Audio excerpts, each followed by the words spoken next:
यार गाइज ये वीडियो जो बना रहा हूं ना सिर्फ उन लोगों के लिए बना रहा हूं जो कि लास्ट टाइम सिर्फ इस वजह से फेल हो गए क्योंकि उनको एग्जाम के अंदर अपनी नॉलेज अप्लाई करना नहीं आता।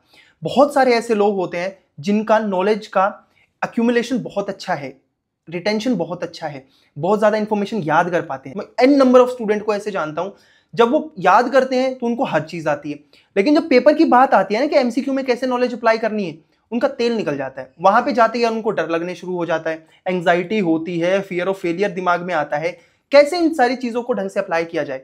और यार ये स्ट्रेटेजी जो है ना, ये मैंने अपनी गलतियों से सीख सीख के बनाई है, ठीक है। ना किसी आपको बुक के अंदर ये मिलेगी, ना किसी आपको ट्रेनर द्वारा ये सिखाई जा सकती। देखो इसके बाद में जब लास्ट टाइम एग्जाम हुआ था ना, तो उसके बाद में मैंने एक पोल कंडक्ट किया था। उस टाइम पे टेलीग्राम पे भी कम ही लोग होते थे क्योंकि इतना फेमस तो मैं हूं नहीं, ठीक है, छोटा मोटा आदमी हूं आप लोगों की तरह। तो भाई जो फ्लिपिंग टेक्निक है ना, फ्लिपिंग टेक्निक जो भी मैंने बनाई है, सीखी अपने टाइम से, तो यार इसके बेसिस पे मैंने एक पोल कंडक्ट किया था। और भाई मैंने पूछा था कि भाई सच में हेल्प किया क्या, तो 53% ने बोला कि हाँ भाई सच में हेल्प की, 17 बोल रहे बवाल थी, है ना, सिली मिस्टेक्स हो गई थी, और बाकी ने बोला कि स्ट्रेस ड्यूरिंग एग्जाम।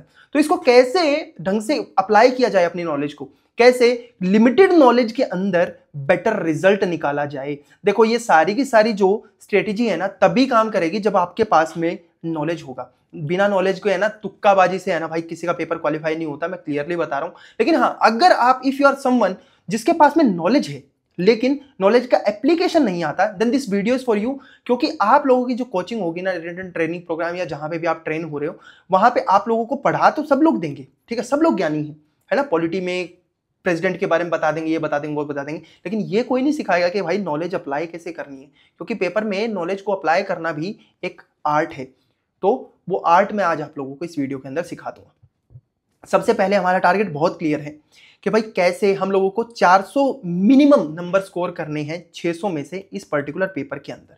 और इसको 400 प्लस नंबर स्कोर करने के लिए मिनिमम हमें 70% पेपर को अच्छे से डील करना पड़ेगा। बहुत इजी होता है यार, ये जो अच्छे इंस्टीट्यूट होते हैं जैसे सैनिक स्कूल हो गया, आरआईएमसी हो गया, मिलिट्री स्कूल हो गया, यहाँ पे जो भी अच्छी ट्रेनिंग होती है ना, उनको ये पता होता है कि नॉलेज चाहे कम भी हो लेकिन जितना नॉलेज आए ना उसका एप्लीकेशन उतना ही अच्छा आना चाहिए, नहीं तो कोई फायदा नहीं होगा। क्योंकि एप्लीकेशन इज समथिंग, नॉलेज को जो आने को आप शो करोगे, क्योंकि पेपर में एग्जामिनर तो आपको मार्क्स देगा कि आपको पेपर में क्या आप लोगों ने लिखा है, नॉलेज कितनी थी उसके बेसिस पे आपसे कोई इंटरव्यू लेने नहीं आ रहा, वो सेकेंडरी चीज है, स्टेज 2 एसएसबी में हो जाएगा वो।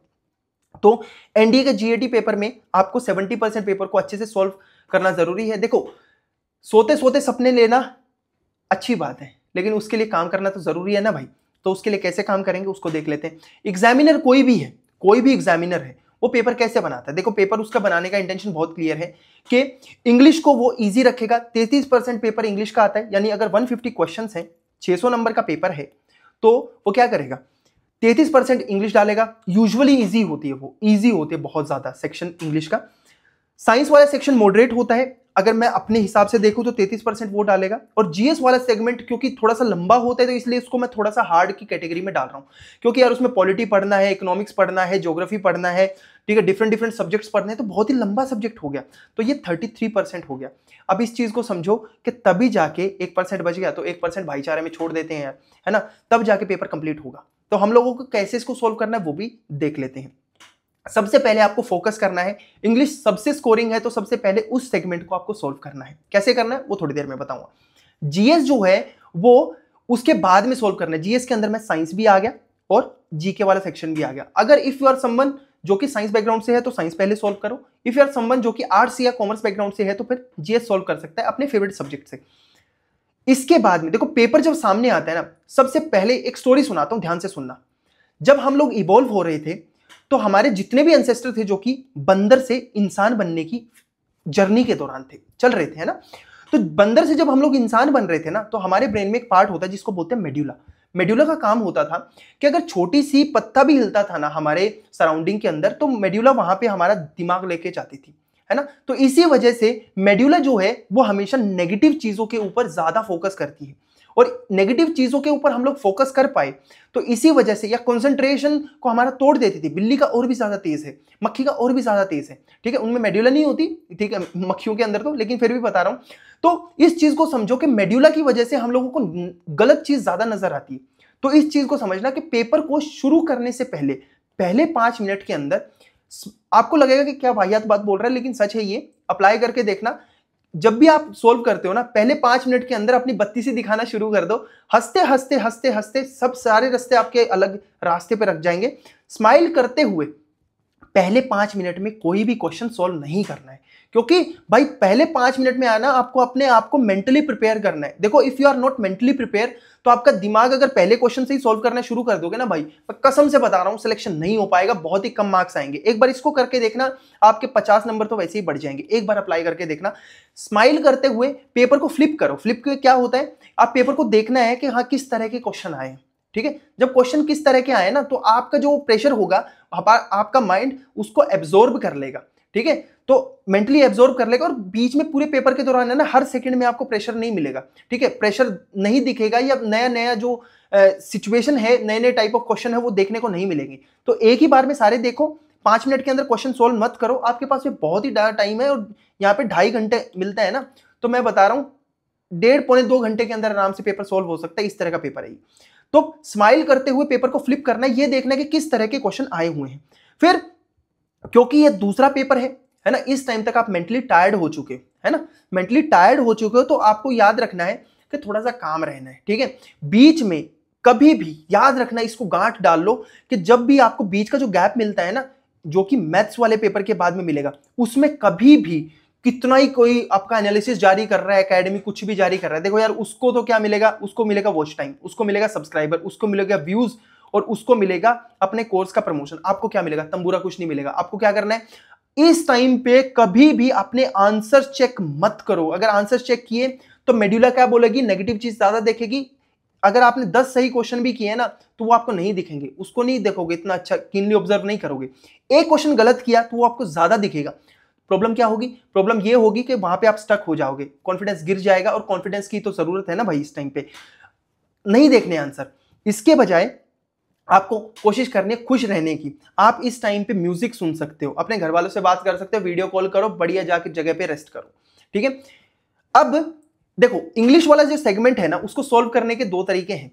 उसको इंग्लिश के अंदर है ना, 2 तरह के टॉपिक्स आपको सामने मिलेंगे, एक होता है रीडिंग बेस्ड और एक होता है नॉन रीडिंग। अब ये रीडिंग और नॉन रीडिंग क्या होता है वो 1 मिनट में समझाता हूं। रीडिंग का मतलब जो होता है, उसका मतलब होता है कि आपकी भाषा के ऊपर कितनी पकड़ है, और भाषा को समझने की और कॉम्प्रीहेंड करने की एबिलिटी क्या है, एबिलिटी भाषा को समझने की।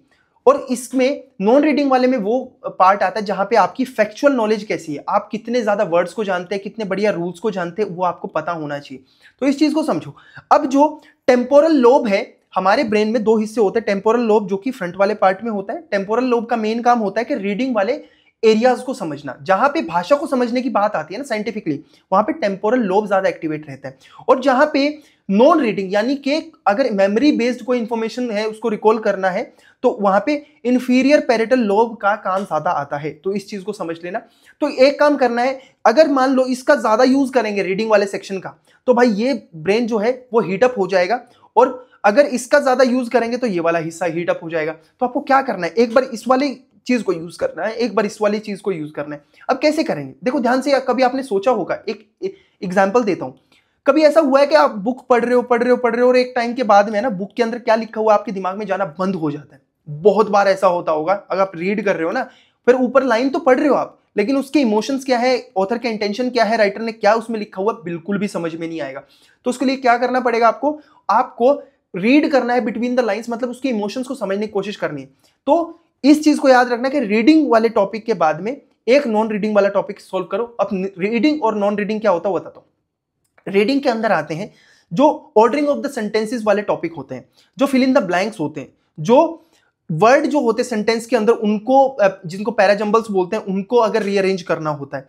अगर कंप्लीशन ऑफ द सेंटेंस है, मान लो फिल इन द ब्लैंक्स है, तो वो रीडिंग के अंदर आते हैं। क्लोज टेस्ट होता है ना फिल इन द ब्लैंक्स वाला, वो रीडिंग के अंदर आता है। तो ये सारे जो पार्ट है ना, अगर आपकी बुक रीड करने की हैबिट है ना, आप अच्छे रीडर हो, अच्छी किताबें पढ़ते हो, तो आराम से इनको सॉल्व करके लेके चले जाओगे, आपको बहुत ही ज्यादा फायदा मिल जाएगा।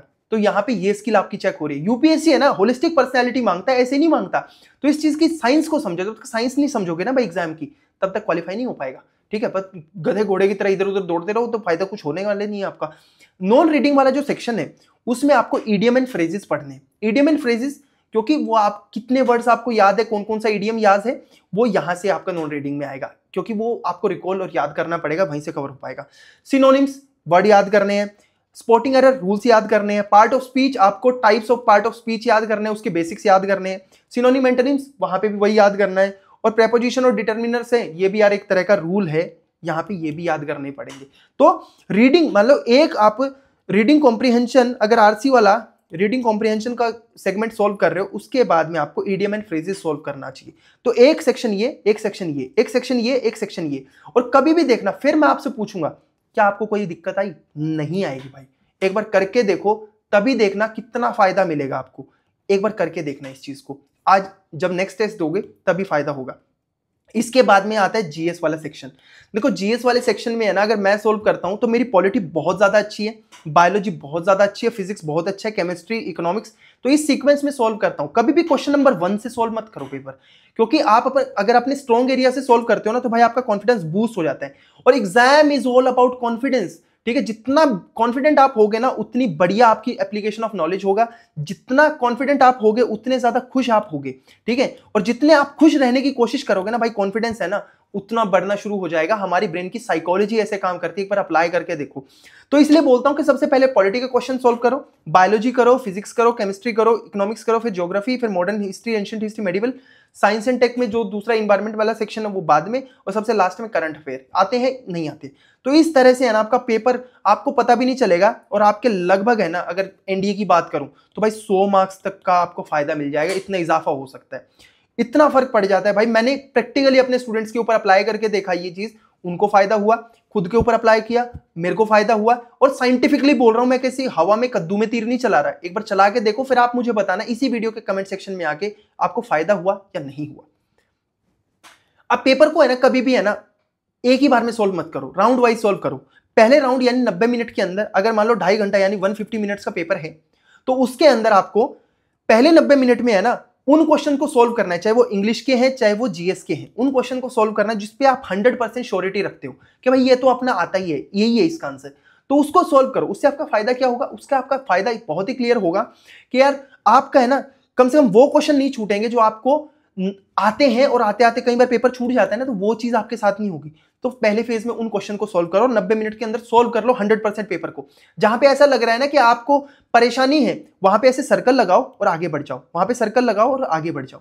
फिर आता है 50 मिनट्स के अंदर, नेक्स्ट 50 मिनट्स के अंदर आपको क्या करना है? उन क्वेश्चन को सोल्व करना है जहां पे आप लोग 33% श्योर हो कि भाई मेरे को आता है, या 25% श्योर हो। 33 मतलब अगर मान लीजिए 4 ऑप्शन है, 4 ऑप्शन में से एक ऑप्शन आप एलिमिनेट कर पा रहे हैं, तो 3 ऑप्शन में से अगर आपको सिलेक्शन करना है तो उसके ऊपर डिसीजन ले लो।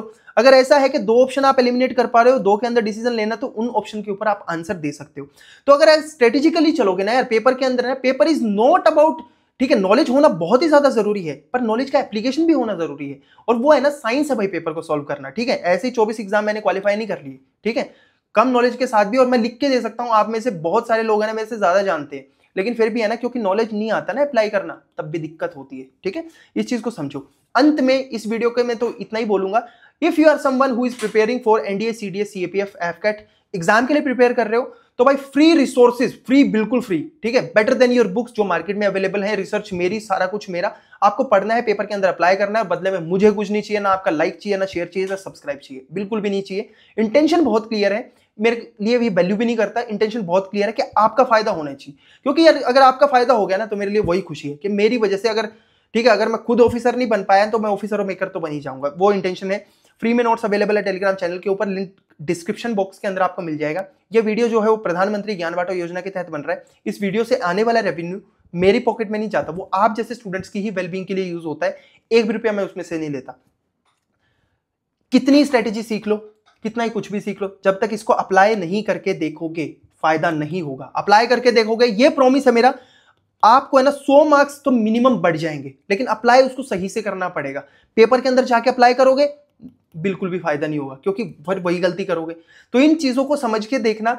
अप्लाई कराया है, स्टूडेंट से कराया है, तो भाई रिजल्ट पक्का आया है इस चीज के ऊपर, ठीक है। मैं बता रहा हूं सीडीएस के अंदर तो लगभग 30-40 मार्क्स बढ़ जाते थे लोगों के, और एफकेट के मिनिमम यहाँ पे तो है ना 70 से लेके 100 मार्क्स तो यहाँ पे बढ़ते ही हैं भाई, जब एनडीए की बात होती है। एक बार करके देखना। तो अगर आपका इरादा एक है और नेक है तो यार कामयाबी आपके कदम चूमेगी, आपको सफलता जरूर मिलेगी। आज के इस वीडियो में इतना ही था, मिलते हैं कल नई वीडियो के साथ में, तब तक के लिए जय हिंद।